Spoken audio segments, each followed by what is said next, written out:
ओंकारेश्वर जी, क्या आपको भी लगता है कि ये केवल भ्रम पैदा करने का, और ये जरूरत क्यों महसूस हुई?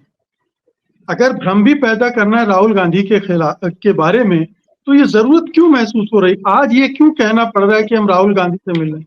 क्या ये अब संघ के अंदर ये बात बैठ गई कि राहुल गांधी अब एक बड़े नेता के रूप में स्थापित हो चुके हैं, कामयाबी भी मिली है उन्हें, और लोकप्रियता के मामले में भी वो मोदी से थोड़ा पीछे हैं?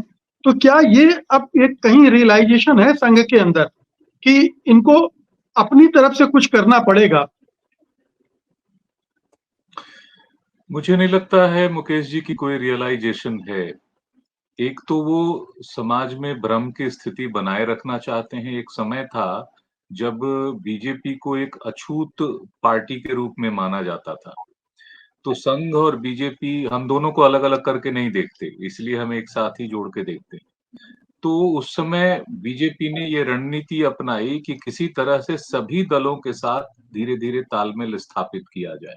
और आप देखेंगे कि ओवर द टाइम उन्होंने सभी राज्यों में लगभग जिन-जिन दलों के साथ उनका संबंध हो सकता था, उन्होंने बनाया और कई बार सैक्रिफाइस करके भी अपने से कम संख्या वाले दलों को भी समर्थन देकर उनकी सरकारें बनवाई।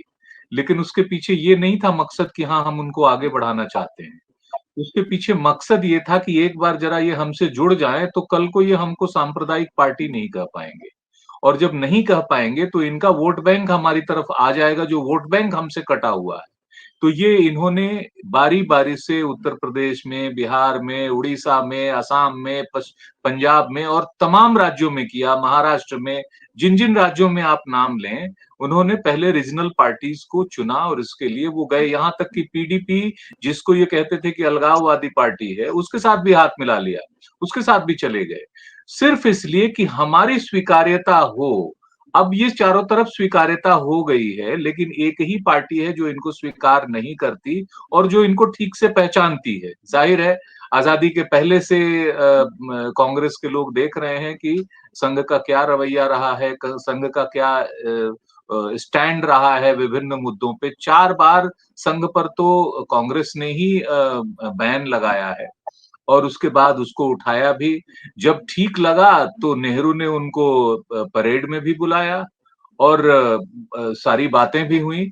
लेकिन तब से आज तक चाहे इन्होंने कोशिश सबसे की मुलाकात करने की, ना तो संघ ने अपने उसमें उद्देश्य में, रवैये में, अपने लक्ष्य में कोई परिवर्तन किया और ना ही उसको वो साबित कर पाए कि ये इससे देश को क्या फ़ायदा होने वाला है। आज़ादी के समय जिस समय हिंदू, तो इस मुसलमान मामले ये में सब चीज़ें हो रही थी। ओंकारेश्वर जी, इस मामले में क्या ये राहुल को हिट करने की कोशिश है?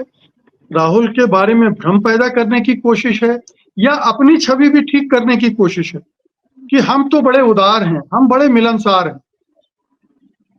मुझे ऐसा लगता है कि इस समय वो राहुल गांधी को हिट करके ये कोशिश करना चाहते हैं कि फ्यूचर में अगर ये पार्टी वापस सत्ता में आ जाए या राहुल गांधी प्रधानमंत्री बन जाएं तो आरएसएस को उतनी मुश्किलें ना होनी पड़े ये जिस समय जितनी हैं। एक बात, दूसरी बात, ऑन द रिकॉर्ड तो वो कहेंगे कि उनके मन में जो संघ के बारे में अवधारणा है हम उसको दूर करना चाहते हैं। संघ ऐसा नहीं है, संघ वैसा नहीं है, संघ तो मुसलमानों को भी भारतीय मानता है और सभी भारतीयों को हिंदू मानता है। बातें ऑन रिकॉर्ड एक हैं, लेकिन क्या संघ के नेताओं को मालूम है कि उनकी व्हाट्सएप यूनिवर्सिटी ने, उनके कार्यकर्ताओं ने जमीन पर संघ की क्या छवि बनाई है और क्या कार्य किए हैं? किस-किस तरह के कार्य किए हैं? जितना विभेद पैदा आज वो मोहब्बत की दुकान और नफरत की दुकान कह रहे हैं, स्वयं मोहन भागवत कह चुके हैं ना कि मणिपुर 1 साल से जल रहा है, वहाँ कौन-सी मोहब्बत की दुकान खुली हुई है और वो उस मोहब्बत की दुकान को खोला किसने? आज आपने जम्मू कश्मीर में कहा धारा 370 हट जाएगा तो देश से बड़ा जरूर। धारा 370 हटाने के बाद न वहां आतंकवाद खत्म हुआ बल्कि उसको 3 टुकड़े करके आपने उस कश्मीर को क्या बना दिया। आज लद्दाख के लोग क्यों रो रहे हैं, वहां से क्यों पैदल चल के दिल्ली तक आते हैं और आप उनकी बात भी नहीं सुन रहे हैं। जी। तो बेसिकली कॉमर्शियली आप यूज कर रहे हैं उसको।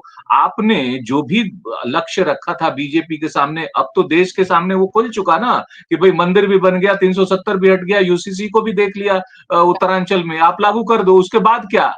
इस समय संघ भी भ्रम की स्थिति में है। मुझे लगता है कि संघ नेतृत्व के सामने भी अभी ये समस्या है कि वो तय करे और बताए कि वो चाहते क्या हैं। आज आप देश बंटेगा और कटेगा का नारा दे रहे हैं कि बंटोगे तो कटोगे। आप ये हमें बताइए कि चीन के साथ लड़ाई हो जाए, पाकिस्तान के साथ लड़ाई हो जाए, तो पाकिस्तान के साथ लड़ाई में 80% लोग जाएंगे कि 20% लोग जाएंगे? 20% लोग कहाँ होंगे? चीन के साथ लड़ाई होगी तो कौन लोग उधर जाएंगे, कौन लोग इधर जी, आप देश को बांट के कह रहे हो कि समाज को जोड़ेंगे हम। हिंदुस्तान को बिल्कुल, जोड़ने की बात होनी चाहिए कि एक समाज को जोड़ने की बात होनी चाहिए।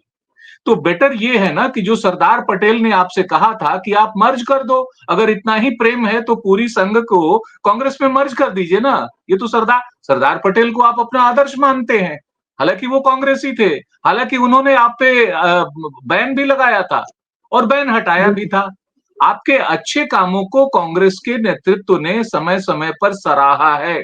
जब आपने चीन के युद्ध के समय आपने एक तरह से राहत पहुंचाने का काम किया या बाढ़ राहत के, दरअसल संघ तो एक सामाजिक सांस्कृतिक संगठन ही है ना, तो उसको सामाजिक सांस्कृतिक सीमाओं में ही रहना चाहिए था ना। अगर उसने राजनीति में अपने पांव पसारे, आज भी संघ में क्लियर कट राजनीतिक रूप से उनके रिप्रेजेंटेटिव, उनके महासचिव, जी। उनके संगठन के सचिव जाके उनको गाइड करते हैं, सपोर्ट करते नहीं, अब हैं, इसमें तो उनको नहीं देखना होता है पड़ेगा ना कि कि ये कौन सी इसमें राजनीति बीजेपी कर रही है नहीं और क्या उस होता है कि बीजेपी की उस राजनीति को आप समर्थन देते हैं कि हाँ ऐसा ही करो। तो फिर राहुल गांधी को आपसे क्यों मिलना चाहिए? फिर मीटिंग पॉइंट कहाँ है? मीटिंग पॉइंट तो कोई नहीं है ना। कोई एजेंडा है तो एजेंडा बताएं कि आपका क्या एजेंडा है, आगे कौन सा एजेंडा संघ पूरा करना चाहता है और उसमें वो राहुल गांधी का समर्थन चाहता है या कांग्रेस का समर्थन चाहता है। ये सब बातें अनक्लियर हैं। उनको ये लग रहा है कि बस इनको भी छू लो ताकि कल को कहे कि भाई हमसे तो राहुल गांधी भी मिल चुके, ताकि एक बिल्कुल, चिट्ठी जो आप जारी करते हैं कि भाई इंदिरा गांधी ने चिट्ठी लिखी थी, इंदिरा गांधी ने आपके चिट्ठी के जवाब में एक कर्टसी लेटर लिख दिया, तो उसको आप कहते हैं कि हमसे तो इंदिरा गांधी ने, तो इस तरह से आप टच करके ये दिखाना चाहते हैं कि हमारे लिए राहुल गांधी भी अब अनटचेबल हमको नहीं मानते, तो आप अपनी बिल्कुल। क्रेडिबिलिटी बढ़ाना चाहते हैं। दूसरी बात, ये मीडिया में बात क्यों आनी चाहिए? आप स्वयं जाइए, पत्र लिखिए, मिलने की कोशिश करिए। राहुल गांधी किससे नहीं मुलाकात करते हैं? तो मुझे लगता है कि ये इसमें कोई क्लैरिटी नहीं है, स्पष्टता नहीं है कि आप इस मीटिंग का कहने के माध्यम से आप क्या चाहते हैं, क्या हासिल करना चाहते हैं? क्या वैचारिक जी, तौर पे राहुल गांधी के बातों को आप मानने लगे हैं? आप मानने लगे हैं कि अब देश में हिंदुत्व और नहीं, उसकी ये तो बजाय भारत की बात होनी चाहिए, भारतीयता की बात होनी चाहिए? नहीं, नहीं, नहीं ये तो फिर तो ये दूर की कौड़ी हो जाएगी। ऑफर जी, बेकार है। बिल्कुल।